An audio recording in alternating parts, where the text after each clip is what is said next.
Have you ever had that feeling that you were watching your own life happen? Even for just a moment. Like you were the audience and not the actor. Well, what if I told you that science is finally catching up to that feeling? And that, according to quantum physics, you're right. That feeling has a name both in physics and in Sanskrit. And they point to exactly the same thing. In quantum physics, there is an experiment that has never been fully explained.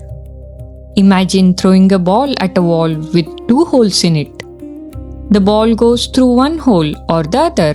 Simple, predictable. Now imagine doing the same thing, but instead of a ball, you fire a single electron. You fire one electron at a wall with two slits, and you step back and watch where it lands on the other side. It doesn't land in one spot. It creates a striped pattern. The kind of pattern you only get when something travels through both holes at the same time and interferes with itself, like two sets of ripples crossing each other on the water. One electron, two slits, both at once. Strange. But here is where it becomes something else entirely. Scientists thought, let's just place a tiny camera near the slits. Let's simply watch which hole it goes through.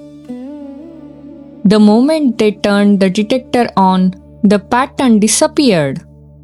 The electron stopped going through both slits. It picked one, landed in one spot, like a normal object. They turned the detector off. The wave pattern came back, turned it on, gone again. The electron was behaving differently depending on whether something was watching it. No one in physics has a satisfying explanation for why. But somewhere in the Himalayas, thousands of years ago, a tradition was already built on exactly this idea. The ancient text called this Drashta and Drishya, the seer and the seen. Two things that cannot exist without each other. They didn't just notice this philosophically, they built an entire map of consciousness around it. Let's start where Silicon Valley starts. I live in the heart of Silicon Valley, surrounded by people building the next generation VR and AI.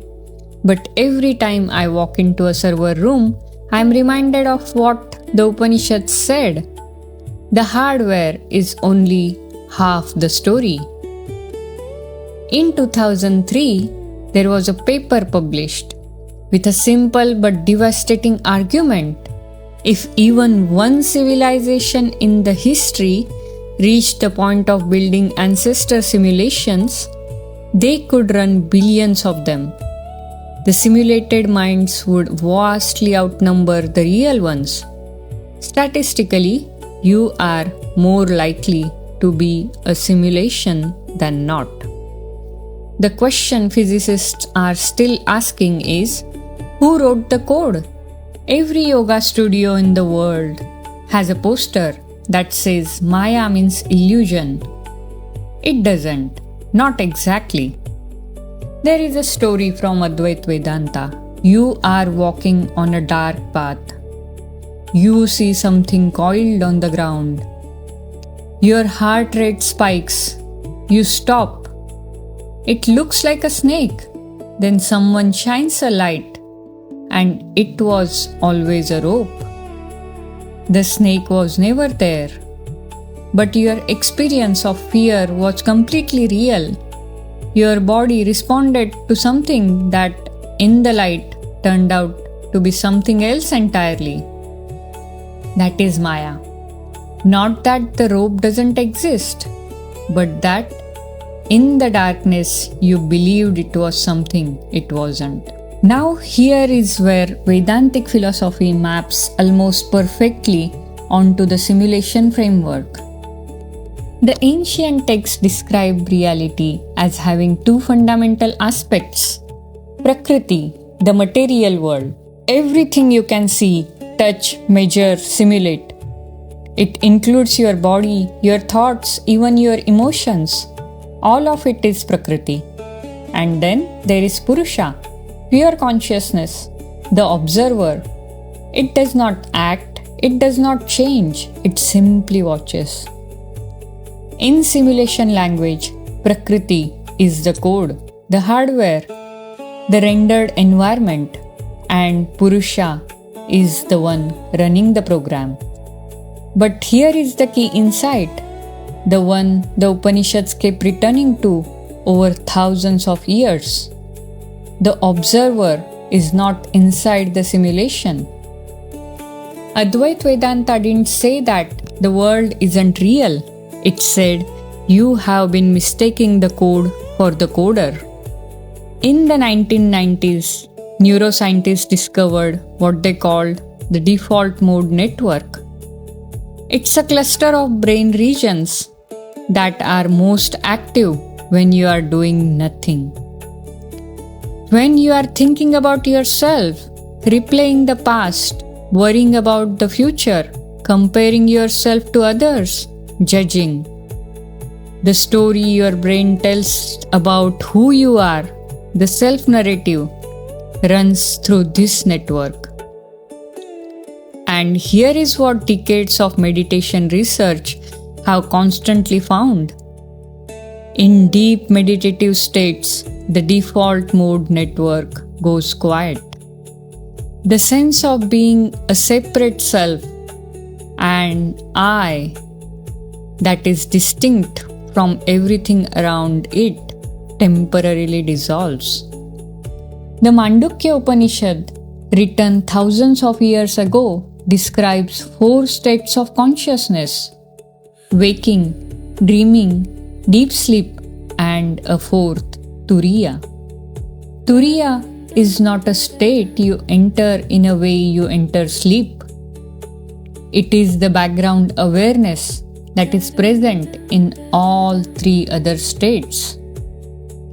Modern neuroscientists didn't find God in the default mode network. They found a measurable correlate to what the Upanishads were pointing at.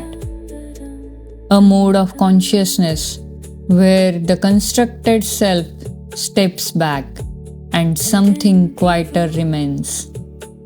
Meditation, in the most literal sense, is the practice of stepping outside the simulation to see who is actually watching.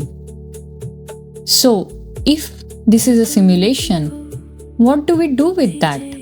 The simulation hypothesis, as Silicon Valley tells it, tends to produce one of the 2 responses: existential dread or a kind of nihilism. Nothing matters if none of it is real. Vedanta has a completely different response. It doesn't say escape the game. It says understand who is playing.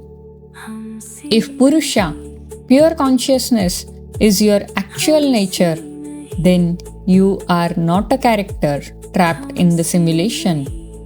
You are the awareness within which the simulation is occurring. The point is not to be afraid of the code. The point is to play it with dharma, with integrity, clarity, and the understanding that the character you are playing is not the whole of what you are.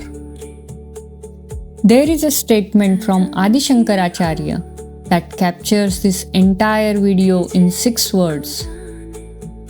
Brahma Satyam Jagat Mithya. Brahman, the pure consciousness, is the only truth. The world is a changing appearance, not false, not evil, not something to escape. A changing appearance, experienced fully, understood clearly, played well. Physics spent a century trying to explain why the particle behaves differently when observed. The Upanishads would say, because the observer was never separate from what was being observed. If something shifted for you today, if the rope and the snake made sense, if Turiya gave language to something you have felt but couldn't name, drop "I'm the observer" in the comments.